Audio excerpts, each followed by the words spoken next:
Assalamualaikum warahmatullahi wabarakatuh. Bapak Ibu, bagaimana kabar semuanya? Sehat? Alhamdulillah. Bahagia sekali pada kesempatan kali ini kita dapat berjumpa dalam pembelajaran pengasuhan positif melalui video online.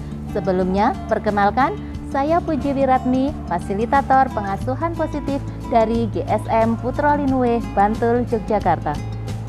Bapak Ibu, sebelum kita mulai pembelajaran kali ini, kita awali dengan berdoa bersama dulu ya. Dengan sikap sempurna menurut keyakinan kita masing-masing, berdoa dimulai. Cukup? Pada kesempatan kali ini, saya akan menyampaikan tema menghilangkan pikiran negatif untuk kesejahteraan diri. Dengan tujuan orang tua memahami bahwa untuk mampu memberikan pengasuhan yang positif, orang tua perlu memiliki jiwa yang sejahtera. Orang tua memahami pikiran-pikiran negatif yang mengganggu kesejahteraan jiwa.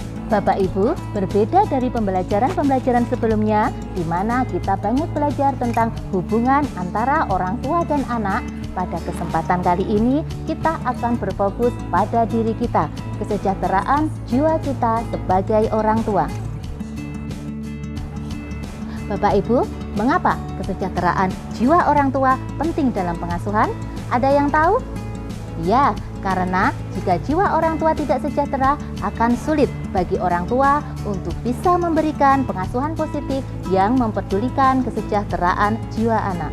Bapak Ibu, dalam pengasuhan sehari-hari, kita sebagai orang tua banyak merasakan berbagai macam perasaan, baik itu perasaan yang positif maupun perasaan yang negatif. Perasaan positif contohnya senang, bersyukur, optimis, bangga, dan lain sebagainya. Sedangkan perasaan negatif contohnya cemas, takut, sedih, marah, dan masih banyak lagi perasaan negatif yang lainnya. Rasa cemas muncul karena apa yang terjadi tidak sesuai dengan apa yang kita harapkan. Lalu kita mulai menyalahkan diri kita, menyalahkan orang lain tentang apa yang sudah terjadi. Jika kecemasan sudah mengganggu kehidupan kita, maka mau tidak mau kita harus mengatasi kecemasan tersebut. Mengatasi kecemasan harus diawali dari diri kita sendiri. Kita yang merasakan kecemasan, maka hanya kita yang bisa mengatasi kecemasan tersebut. Dan tahukah Bapak Ibu bahwa sebenarnya ada cara-cara sederhana yang bisa kita lakukan untuk mengatasi kecemasan? Apakah cara-cara itu? Mari kita lihat contoh-contohnya. Yang pertama, tarik nafas dalam-dalam. Cara ini terlihat sederhana namun efektif dan ampuh dalam mengurangi kecemasan. Mari kita coba bersama-sama ya. Tarik nafas. Tahan selama 4 detik. Lepaskan perlahan-lahan, tarik lagi, lepaskan lagi. Lakukan ini berulang-ulang, maka perlahan-lahan kecemasan akan berkurang. Yang kedua, temukan sumber kecemasan. Kecemasan terkadang muncul secara tiba-tiba tanpa bisa kita kontrol. Dengan mengidentifikasi sumber kecemasan, apakah itu karena masalah ekonomi, masalah keluarga, masalah anak, atau alasan lainnya.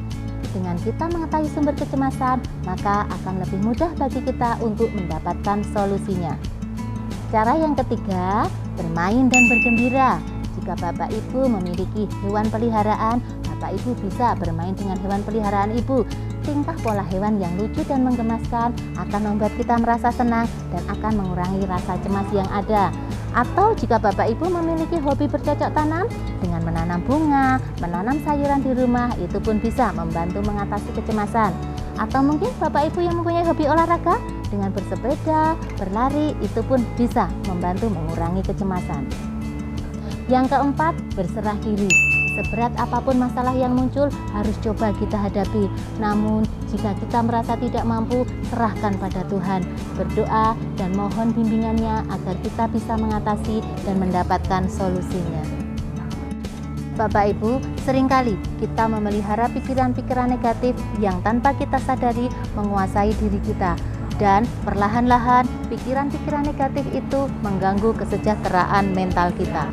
Emosi yang kita rasakan karena suatu permasalahan sebenarnya bersumber dari pikiran kita sendiri. Pemikiran kita yang memerintahkan kita untuk merasa senang, bahagia, sedih, kecewa, marah, dan masih banyak lagi perasaan yang lainnya. Jadi penting bagi kita untuk bisa mengelola pikiran kita. Terkadang yang membuat semakin berat adalah fokus kita pada perasaan kita, bukan pada pikiran kita.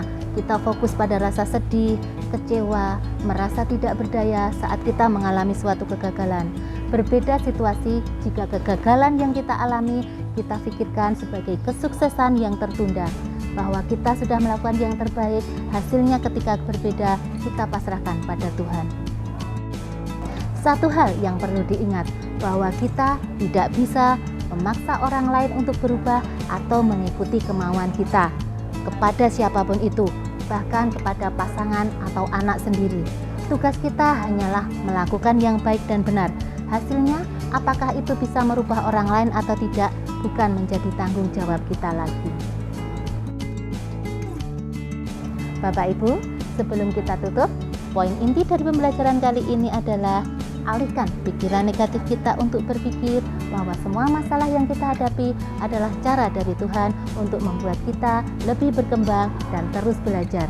Bahwa seburuk atau sesulit apapun masalah yang kita hadapi tidak lepas dari campur tangan Tuhan. Itu artinya Tuhan percaya bahwa kita mampu menghadapi masalah tersebut.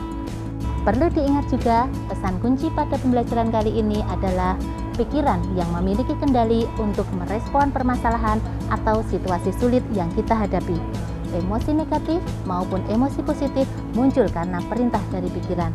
Untuk itu, penting bagi kita untuk mengendalikan pikiran kita. Bapak Ibu, demikian video pembelajaran online kali ini. Jangan lupa tonton video pembelajaran lainnya dari GSM Putra Lenuwe, Bantul, Yogyakarta. Terima kasih. Wassalamualaikum warahmatullahi wabarakatuh.